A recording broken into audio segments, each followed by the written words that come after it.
I think that we can learn about the potential of divine love and the embodiment of divine love. All of these gods and goddesses are avatar energy. What within those archetypes can we take the lessons of those archetypes, themes of those archetypes, and how can we use them to improve our own understanding of our relationship with ourselves, our relationship with our partner, our relationship with our spirituality. Everything is multi-layered. It's the wisdom of love. Lakshmi and Vishnu, they talk about the dance of the divine. They use that metaphor of dancing with the energy, dancing with your partner, allowing things to shift and meld and come in and out and weave your souls together, right? Sometimes you blend perfectly and you become one. Then there's a moment where you need to be stepping back into your sovereignty to see the bigger picture. And then when you're ready, you meld right back into the kaleidoscope of colors. It's the dance of love.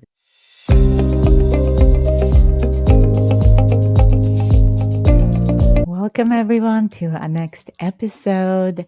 And today we're going to dive deeper into a very interesting topic on intimacy of light.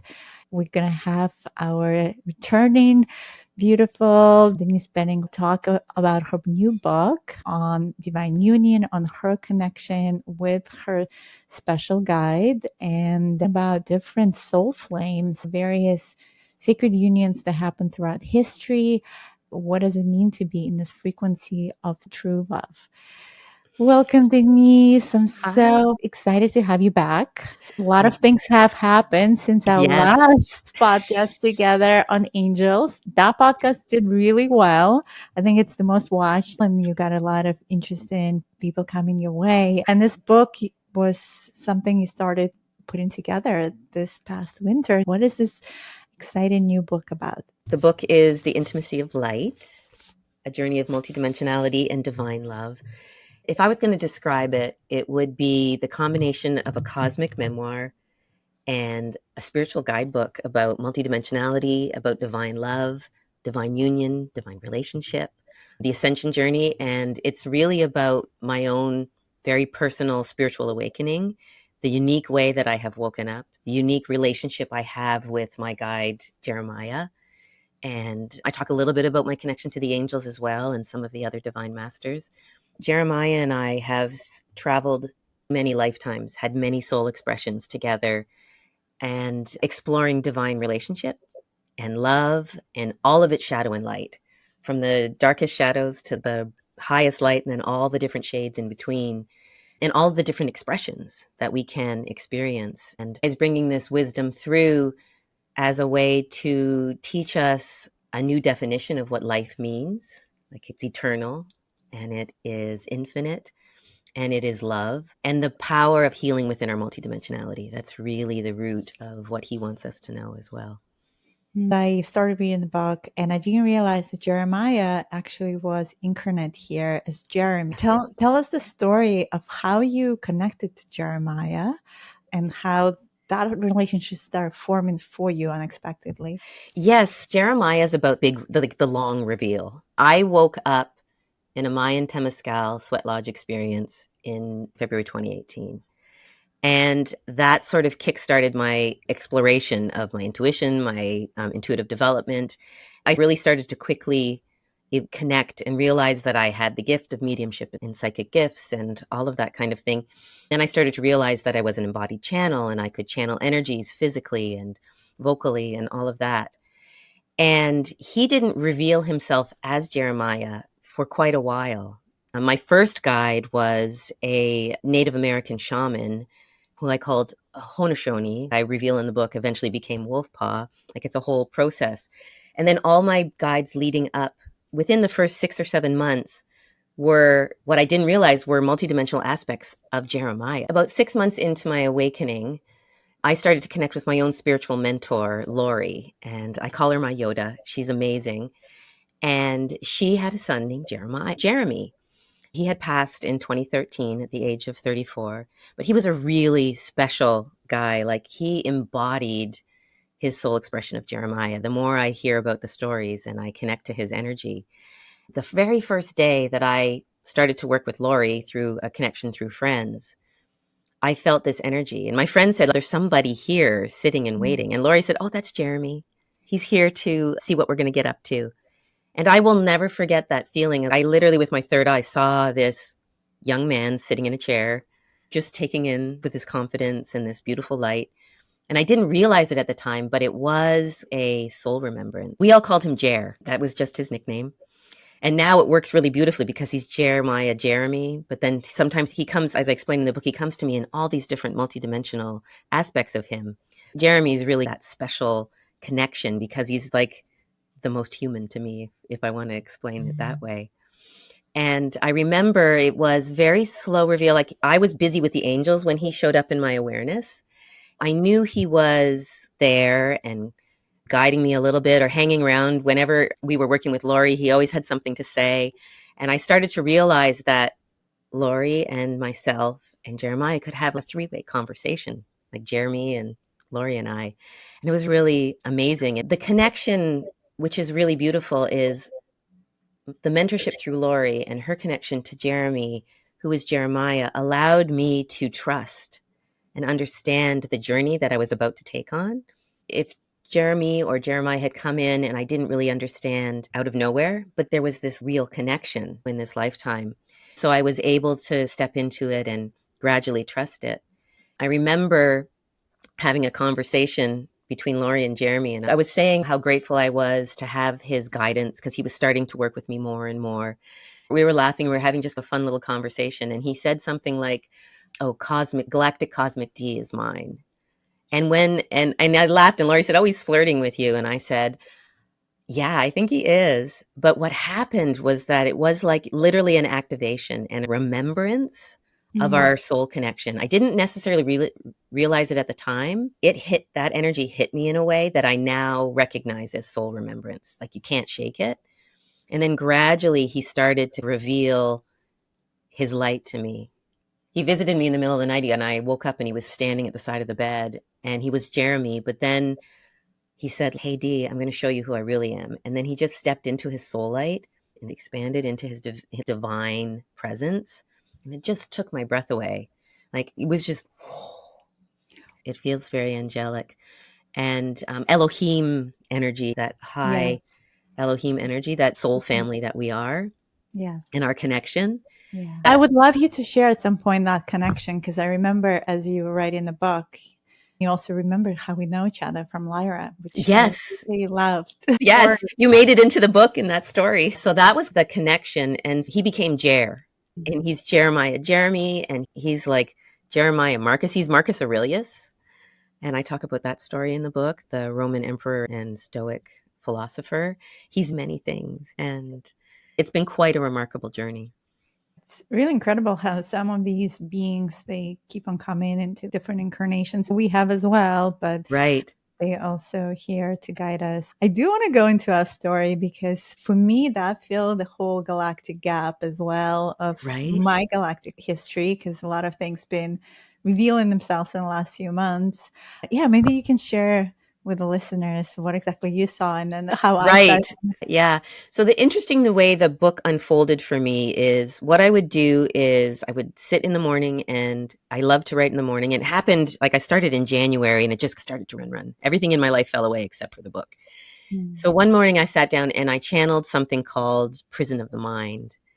And Jeremiah channels about the idea that we have to get out of our head and let our heart think and our mind feel and not to get trapped in our thoughts and beliefs. And often what would happen is I would connect to a soul remembrance, a soul expression that reflected maybe that teaching. And some of it would be something that I had written in a journal and I would go, oh, that triggers that. But this one came in new to me as I was writing the book. I knew I had a Lyran experience and I had seen myself as the lion Lyran. But this one is what I heard was it was Tagarin and we were tigers. Like I was a tiger. And this one came through so clear when I sat into meditation. And I saw Jeremiah and I as these tiger Lyran beings. And it came through so clear. We were beings and we had like tiger stripe markings and tiger features. I heard Jeremiah say that we were watchers. And we were standing on a tower and we were looking out onto this beautiful scene. I got the sense that this was our last lifetime together, like our last night together as a couple. I knew that we were a couple somehow. Then these things unfold. And so my next meditation came in. I knew there was something that I needed to know. I saw the next scene was the Tagaran aspect of me on my knees, bound, and I could feel Jeremiah or the Lyran, the Tagiran part, like aspect of Jeremiah behind me. And in front of me, I saw a Draco being, and then this beautiful Lyran woman behind him. And I was like, oh my God, it's Deanna. Like I recognized your soul energy right away. When you saw the essence, were you able to actually see me and the features on my face? Sort of a lioness being, and Mhm. tall and thin and beautiful, and this, and very regal, The one very, behind very me, regal. more or less. Yeah, like that. Yeah. More or Right? less. Yeah. And I could tell you were really uncomfortable with the situation. Yeah. This Draco being was interrogating me. What I learned is the Watchers were spies. We were spies. My cover was blown, essentially. Mm. And Jeremiah was helpless. He was standing behind me. It was like this classic spy kind of story, right? I was on my hands and knees bound and determined, though, like I was not giving up any secrets. This was it. What happened is then all of a sudden, could focus on her mind, like I could connect to her mind in that multidimensional state. And something was like literally, and when I connected to it in my mind, everything got really scrambled and I couldn't figure it out. It was just really strange. And so what happens in multidimensional healing is we can connect to that aspect of ourselves and then we can help with their healing or clearing out whatever what was happening in that lifetime. And so I noticed there was like this implant or this device on her head that I realized was taking her secrets, like that, like figuring out and pulling out and locking her in her mind, becoming a prisoner of the mind. So as we were doing the healing, I started doing light language and working on a healing with her, and Jeremiah was supporting. We picked up the device and we like took it off her head and we smashed it on the ground. And as that happened, I literally could feel that aspect of my soul and that energy come up out of the dark. Then all of a sudden, I remembered her name. It was like, I'm an Alondra, I'm Alondra, I'm Alondra. I was literally in this here and now in the meditation going, I'm Alondra, I'm Alondra, I'm Alondra. And then I looked at the Jeremiah aspect and I said, your name is Rotan. And like, I Mm. just remembered it all. And I remembered that was the last time we had been together, was that at the beginning of that meditation, and all of this stuff started to happen. I'm And feeling like tears in my body. Formation for sure. right? Yeah. I said to Jeremiah, so was there really an implant in my mind, like in my mind in this particular lifetime now? And he said there was an energetic block because of that experience. Mm. The reason I was brought this memory was that in order for me to continue with my connection, my expansion, we needed to remove that little block. And so with that knowledge, I was able to go into my mind and dissolve that block. And I felt it release. Then the next day I remembered, I was like, oh, I wonder what happened to Rotan. Because I could feel Jeremiah's energy, but he was feeling separate still, like that aspect. And then I realized, oh, they would have figured out that he was a spy. His cover would have been blown once they took my secrets. And so the same thing had happened to him. And so with that knowledge, I connected to Jeremiah and Rotan, and we healed that aspect and we removed any of the blocks. And I felt Rotan's energy change and shift and step forward. And so Jeremiah was bringing me this lesson and allowing me to be involved in his own healing in that aspect. So it was really beautiful. And then to feel the energy of Alondra and Rotan, that aspect of that expression of my soul light, reconnect in that like healed place, remembrance and healing was so profound. It was just like, whoosh, this kind of love coming together. It's like a wacky kind of crazy story on one end, but then it's so deep and so true and so powerful when you allow yourself to step into the trust that this is a part of who we are. This is our multidimensionality, and there's so much potential to heal There's this. so many aspects of ourselves. And I think going into these galactic stories as a galactic historian, but also as a galactic shaman, I see the work. Like I just did quantum healing last night, but in your story, related to my story is that I was able to see that scene after you told me from Right. my perspective. And it fits so perfectly because just the last few months, I've been healing that timeline. Actually, my galactic father, who was the highest council, Lion High Council, made these alliances with the Draco, is the one who allowed them to be in our planet and the one who trusted their Right. friendship. He was grooming me to be married into that alliance. It was during that time where it started culminating to that place where I no longer was agreeing with my father's way. Yes. So in my healing, I actually had to go back into that timeline. I ended up being rogue because I escaped the Draco system and I broke the alliance, and pretty much the war started after. I had to reclaim that peace and then find Mhm. that reconciliation and forgiveness with my father. But before the war started, before even my marriage, I think your story fit in there because this is when I no longer was trusting the Dracos. I was seeing how they were dominating, manipulating our system. I think the spies were Lyran, had contracts with us to support the Lyran system. And it was more about the Dracos themselves and their involvement in our system. Right. And we had to do some uncomfortable things. In that situation, specifically as royalty, as princess, I didn't have a voice. Like I could not say no, but I internally disagreed with that type of manipulation and device Right. that they put on you guys. Yeah, that was deep for me. I could see almost that forest where this Right. happened. And I would say this was on the planet Evian where I was at.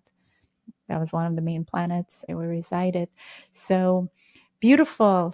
Thank Yeah. you, Yeah. Denise, for filling those blanks. You and I go way back, I of know. course. Maybe now we can pivot to the soul flames. My husband and I just had our twin flame anniversary. So we got married about 8 years ago, Burning Man, and we had a twin flame ceremony, which was really about invoking the divine union and other twin flame frequencies to come together because we felt that was the evolution 8 years ago for the planet.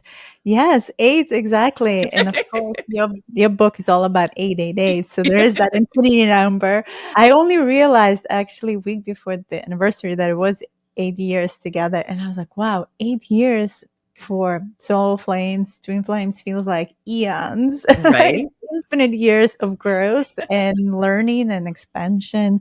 So, from your perspective, from what Jeremiah has been sharing with you, what are soul flames of twin flames and how these sacred unions been happening throughout history? Maybe we can talk about some of them Yeah. and why are they important on the planet right now?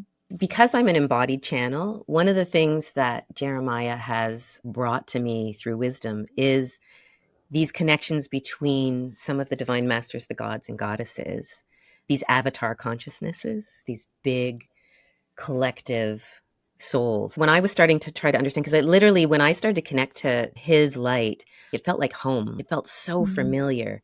And he explained it is that as the collective consciousness of our soul, through that field of one, whether you want to call it that, or the avatar consciousness of the higher sort of collective consciousness of Christ consciousness and love and all of that. If holy fire, that light, our individuations are the flames of that. We are soul flames of that higher wisdom. There's a part in the book, it starts as the Temple of Sacred Union. What the purpose of that part of the book is to bring through the wisdom of these soul flames, like Mahat and Thoth, and King Solomon and Sheba, and Brigid, the Celtic gods, and Freya and Odin. Each of them have a theme around the teaching that they want to bring through that allows us to understand how we can step into divine sacred union with a partner or even with ourselves. If you don't have a partner, the gods and goddess and the divine masters always say, they always take a moment and say, and this may be with a partner or it may be with yourself. Because really, divine union is the union between your soul light and the humanness and the aspect of you now. Then when you add on the partner that reflects the best of you or allows you to find what is missing within you, that's what Ahat and Thoth teach. They teach about this ability to stand in front of your partner in balance and harmony and to say, what is lacking in me, I see in you. And I honor that in you. and I welcome it into me. And then the weaknesses that I see in you, I can support within me. It's that exchange and the balance and the harmony of that. And I love that because that talks about the vibrational mirroring. And that's how I always understood the twin flames, because many argue and say it's like separation of the soul, it's separated into parts. I don't understand it that way. I think the oversoul aspect of it, yes, we all come from the same oversoul, but that's like much bigger, like you said, avatar consciousness. And then we come in groups of 144. So we come in these monads, and within Right. the monad, we have these groups of 12 or so, six souls that are female and male, and then they find each other. That's potentially one way of understanding. And again, no one 100% knows how this works. This is Right. on the essence aspect of it. It is that partner that is with you in partnership to grow and has a bigger soul missions. And I love how you said the Trinity. There's the partners, and there's what I always call the spirit of the relationship, or that spirit that actually drives this union forward for the greater good. Right. When two So become three, become one. for sure, definitely. The reason I've experienced so much growth for the last 8 years is because of that mirroring effect that you just described. And it's constant reflection and can be very challenging. It's not for faint-hearted, I can tell you that. It's very intense. It mirrors also that journey of peeling back the layers of our soul, right? I feel when you're in sacred union and you are able to hold space for your lover or your partner and allow them the space to do their healing, and they allow the space for you to do your healing, there's just so much potential within that. And one of the things Jeremiah talks about is, are you ready to receive and be received? It has to be that Reciprocal, yes. reciprocal, right? Yeah, to give and to receive. Receiving is a big part. I know many goddesses have hard time receiving. For myself too, as I stepped more into the divine feminine, I had to learn how to just be the goddess and be Right? okay to receive and rebalance the masculine feminine energy within myself, because over time we learn how to be very masculine and we have to step back into being the goddess. I think the divine you speak within yourself, the masculine feminine energies, and then from that place you trust and fully accept the partner. I have done so much healing, and I have been so fortunate to have Jeremiah as a guide and my own soul light. The book is authored by Chana D. And I chose that name because I'm not hiding behind it as a pen name. It really is a representation of the energy of the book, because when I started it, I was D, and D is my nickname that my friends and my family and everybody that loves me, I've had that since I was a kid. I'm D. And Chana is my soul name that Michael revealed to me early on in my spiritual awakening, Archangel Michael. And so the angels have always called me Chana Brightstar. I always just thought it was really fun. I remember when I was finishing up the book, Jeremiah said, "What do you think if you have this Chana D as the author?" And I was like, I started to cry when he said it. That's the truth tears, right? It just realized that it represents the energy of the book, because at the beginning I was D, and now I've been through a journey where I feel that I have been able to embody that soul light, to embody Chana in a way that I can now say that I'm Chana D. And it feels great. It feels really great. Nothing like the journey of embodiment. The partners that you've mentioned through history, they were always like power couples. Yeah. It's Jesus and Mary Jesus and Mary Magdalene. Magdalene, yeah. I think you also mentioned them in the book. Yeah. Why do you think for Earth right now, these type of sacred unions crucial? What can we learn from the history and these power couples? I think that we can learn about the potential of divine love, and that the embodiment of divine love. There used to be old ideas like we had to go through something to connect to our divinity, right? And so instead of being gods and goddesses that we have to go through to understand and embody that energy, they are here to be our teachers and our mentors and a model of what we can have the potential to be and to know, right?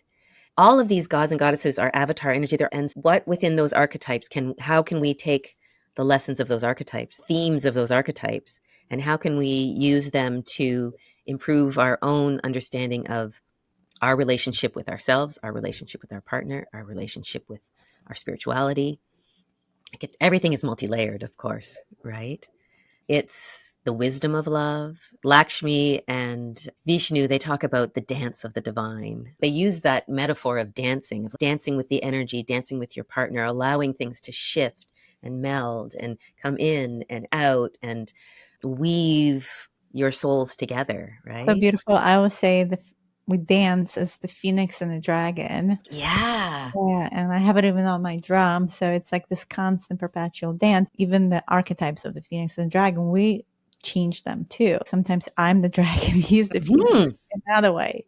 So Yeah. it's never static, it's always in a flow. We find that in our own multidimensionality. There are many lifetimes in this book that I talk about where I'm male and Jeremiah is female, or I'm mermaid and he's a whale.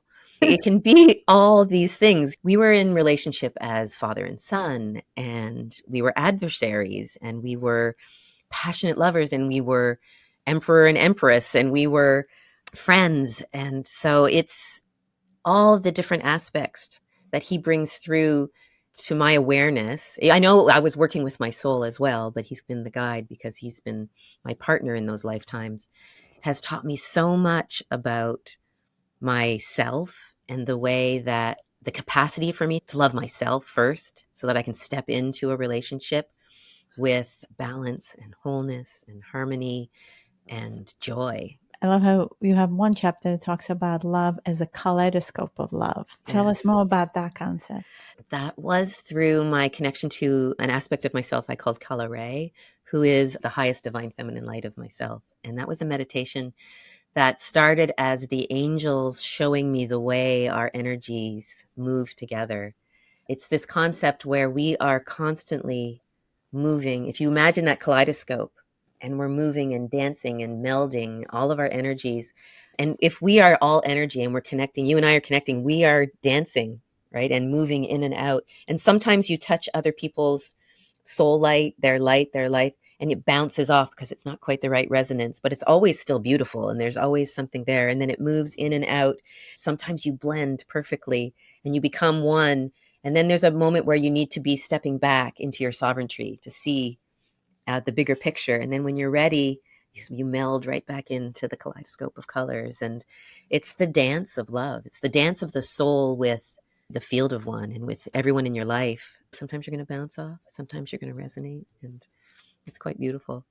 That is beautiful. That beautifully describes this understanding of love and how much more love and light we can hold within our container. I think that Yes. is part of that too. Every time we able to experience love, we need to continue expand in our container Right. to see if we can hold more. It's like the story of how Jeremy then revealed himself as Jeremiah, and then he was this shining light, but Right. he condensed it down, right? For you Right. to be able to accept this little self. And then when you were ready, then it's Absolutely. all that Yeah. glow. Love Yeah, I glow. know. And it takes your breath away and it's really overwhelming when it happens, but it's so beautiful. And also, it's about a journey of digging into the shadows and peeling back and clearing out the density that we're holding of our beliefs and our ability to forgive and self compassion and all of that. And as we start to dig into those shadows and those shadow lifetimes that we've had, our soul is experiencing it all. As we release the density, we have more and more room and more capacity to bring in the light, like you were just talking about. So, is your understanding of when we say digging into the shadows that we just resurface in that so we can integrate it back as a soul piece into our beingness? Why is It's it important to do the shadow work? some of the beliefs that we hold in this lifetime, some of the habits and the cycles we're falling into are connected, not necessarily with what's going on in this lifetime now. It's about what happened and it's all happening outside of time. So it's not really linear. So we can call it past life, but it's really a soul expression, but it's okay to see it as linear. And what I have learned more and more through my own healing and also working with different clients is our ability to connect to some of these shadow lifetimes, to see the parts of ourselves that we're not that proud of, to understand that we have been there, done that. And in this lifetime, we don't have to play those cycles over and over again. It's literally the awareness. And to understand where it comes from and that it's not something that's happened in this lifetime can be really freeing. It happened today with a client of mine. I brought through an aspect of who she is, and she started to understand why she needed to control things all the time, why she was overprotective, because it was stuff that had happened in a past life and another soul expression. And by healing that and bringing it to her awareness, like the shift in her, she was like, oh my goodness, thank you. Absolutely. I am so pleased that I was able to understand this. And from Yeah. there, just the awareness of it can release that. We can do it ourselves. It's important to have a healer sometimes to bring you that awareness. But Jeremiah says we all have the ability to do this, to connect to these aspects of ourselves. And we can start with the good lives. But when we're ready, we can go into some of the shadow stuff and be that witness, because you feel the emotions, but eventually you get to a point where you just become the witness, because it's you, but it's not you, right? It's an aspect of your soul. I'm also noticing in the quantum healing, the quantum attunement work that I do, I totally agree with you about these aspects that we need to pull in. There's also that aspect of ancestral healing Mm-hmm. where some of these patterns that you discuss in these blocks that are in the field, sometimes they're so far out, they also not just ours, but also the vehicles. Like Yes. it's carrying that epigenetics, it's carrying that stress, it carries all that ancestral baggage on our Right. shoulders that's not even ours from soul perspective, but yet it's there. So recognizing that it's not just the soul that experienced these other lifetimes, it's also this specific vehicle that we chose for this experience right now that needs to be addressed as well. Right. It's very multi-layered and multidimensional. Very, and it makes it very destructive process in some ways because we literally peel in all these layers, Right. right? Yeah. It can be a messy journey. I've shed a lot of tears. And Jeremiah and I, our lifetime, it hasn't all been love and passion and all of that. There's been some dark lifetimes and Yeah. we signed up to really explore possessive love and the distortion of power, which I had an Orion lifetime with him where he was literally like a Darth Vader kind of character, that dark commander of the dark. And I was his loyal soldier. I would have done anything for him until I started to not, like, my soul said, you know what? I can't do this anymore. I can't be this soldier. It's not for the right reasons. And so then in that lifetime, when I said no, I was executed. But I signed up for that role and he signed up for that role, because as a divine master, you're going to have to experience the darkest of the All of it. shadows, All of all it. of it. And that's your soul. That's your path to mastery. That's your soul path to Yeah. mastery, is experiencing all the layers. If we're a spark of source, a fractal of source, or a spark of God experiencing itself in the world, it wants to experience everything. And that's what life is. It's experience.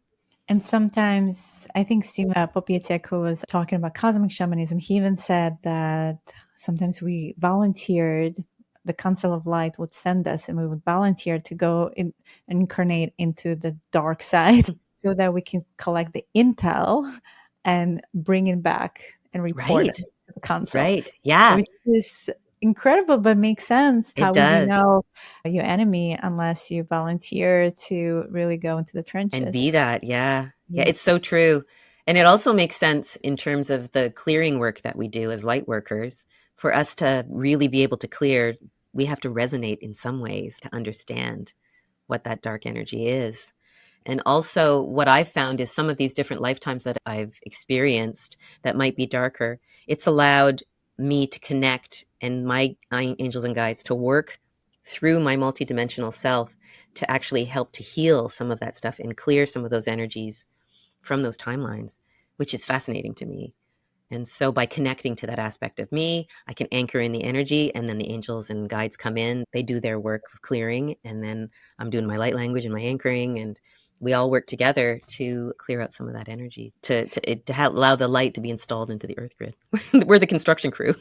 I can even say that as I'm doing so many clearings these days, my own and others, I see that light opening up, meaning Hmm. like the quantum field is very malleable. It's alive. In my experience, I didn't have access to some ships, and then I did a reconciliation with my Lyran father, and then now I have access. Like, that's amazing. So everything in the quantum field is available. We can quantum jump. We can Yeah. go as a software into different bodies, into different archetypes, into different vehicles, experience those realities, come back, learn from it, implement it, manifest.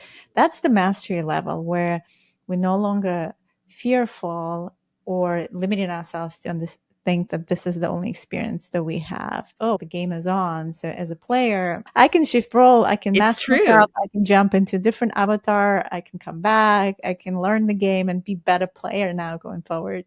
It's so true. Through this entire journey, I have very rarely ever been scared. Like, of all of the fantastical, interesting journeys, the painful clearings of separation and all of that that I've been through, the different lifetimes that I've experienced, all of that, I've felt the pain through an emotional clearing and cleansing and things like that, or a remembrance.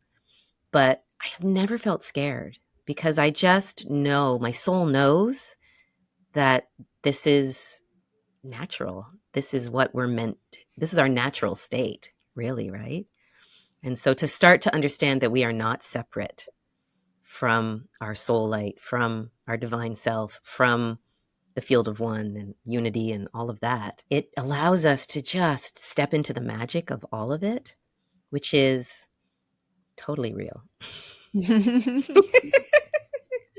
And talking about love and the frequency of love, I loved how you mentioned there's 7 keys to Yes. love. Yes. So tell us, what are those 7 keys? So the And 7 keys to love are, let me see, I'm going to test this here. The 7 keys to love are acceptance. So we need to be able to accept that we are worthy of love. that's right. And then there's presence, which allows us to be present to see when love shows up for us, right? And then gratitude, to be thankful and with gratitude for the love that we are receiving and that we know we are worthy of. And then there is forgiveness. And forgiveness is the compassion, the self compassion for ourselves, to allow, to forgive ourselves when we have hurt people or allowed ourselves to be hurt. And so open up more channels for love. Surrender is the next one. It's very similar to forgiveness, but it's more about allowing yourselves to fall back into the arms of love, to just release all of the constraints that we might believe that we have and just know that it's okay to fall back into the arms of love. And then we have your divinity. And so that's when you really start to understand that you are a divine light and you are love, and that you can step into a vibration of love that you may not have thought was possible. And yet all those other layers have allowed you to clear and let the light in.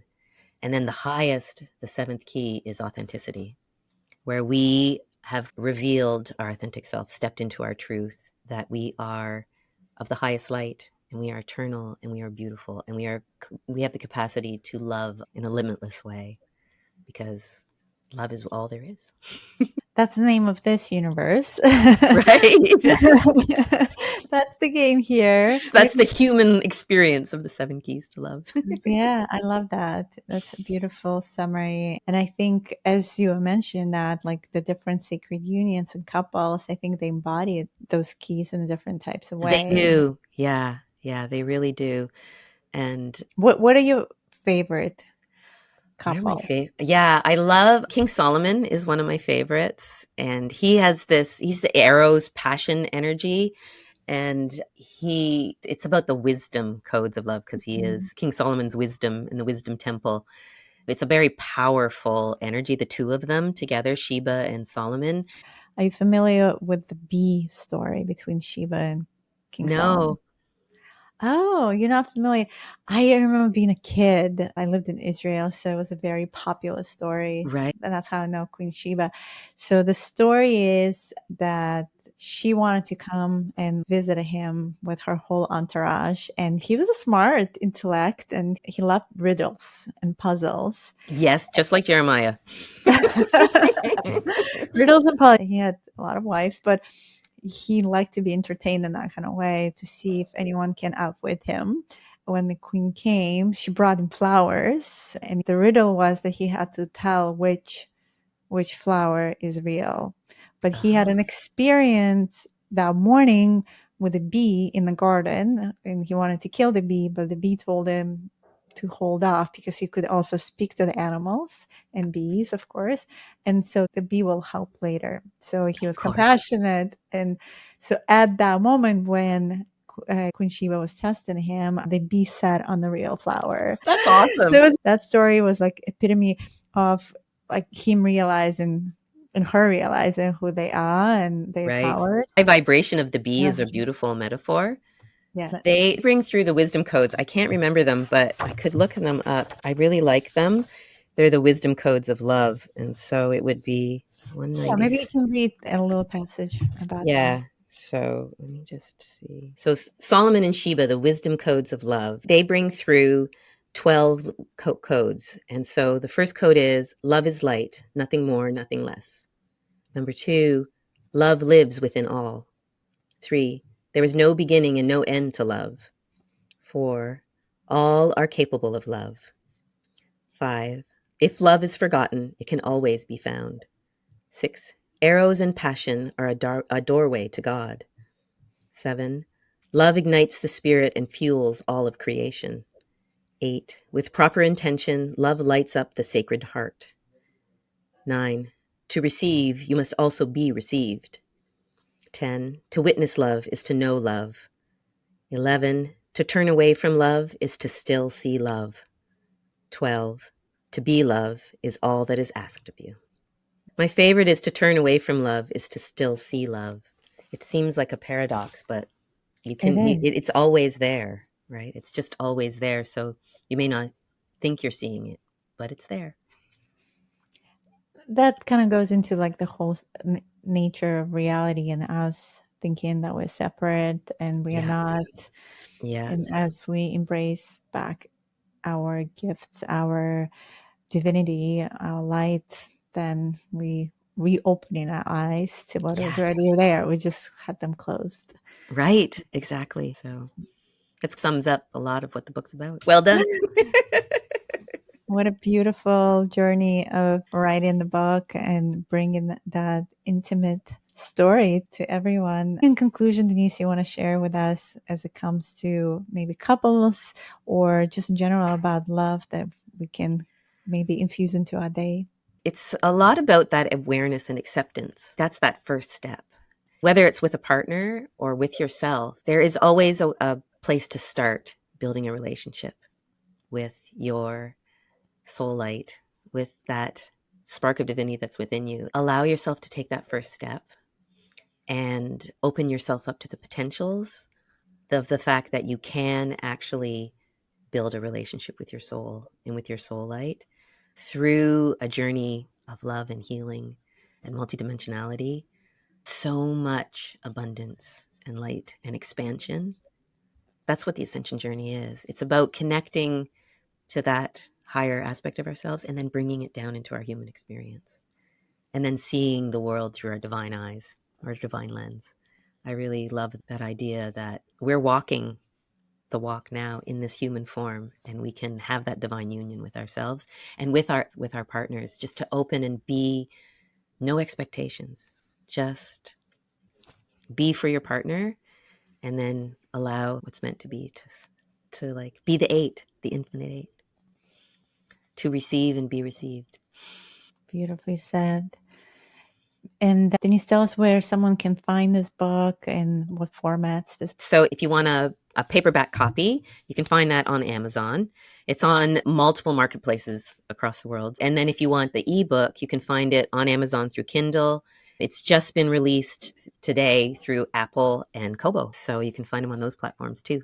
So that's exciting. Exciting, Denise. Yeah. Thank you Yeah. for coming back and sharing your wonderful light magic with us. Thank you so much for the opportunity. It's been nice to share the wisdom that's in the book with you and to get your thoughts on it too, Oh, what you're getting from it, right? yeah, I'm still reading it. There's a lot of beauty in the channeling and the deeper understanding of love because I'm Right. all about love rippling. It's like, how can we Right. ripple that love You bring in that multidimensional aspect of how love can manifest itself, and stories of love, and my own story of love too, across space and time, and how we continue coming back together, whether in flesh or not. Right. There's no boundaries. We just keep on supporting each other on this journey of remembering and reconnection to the source.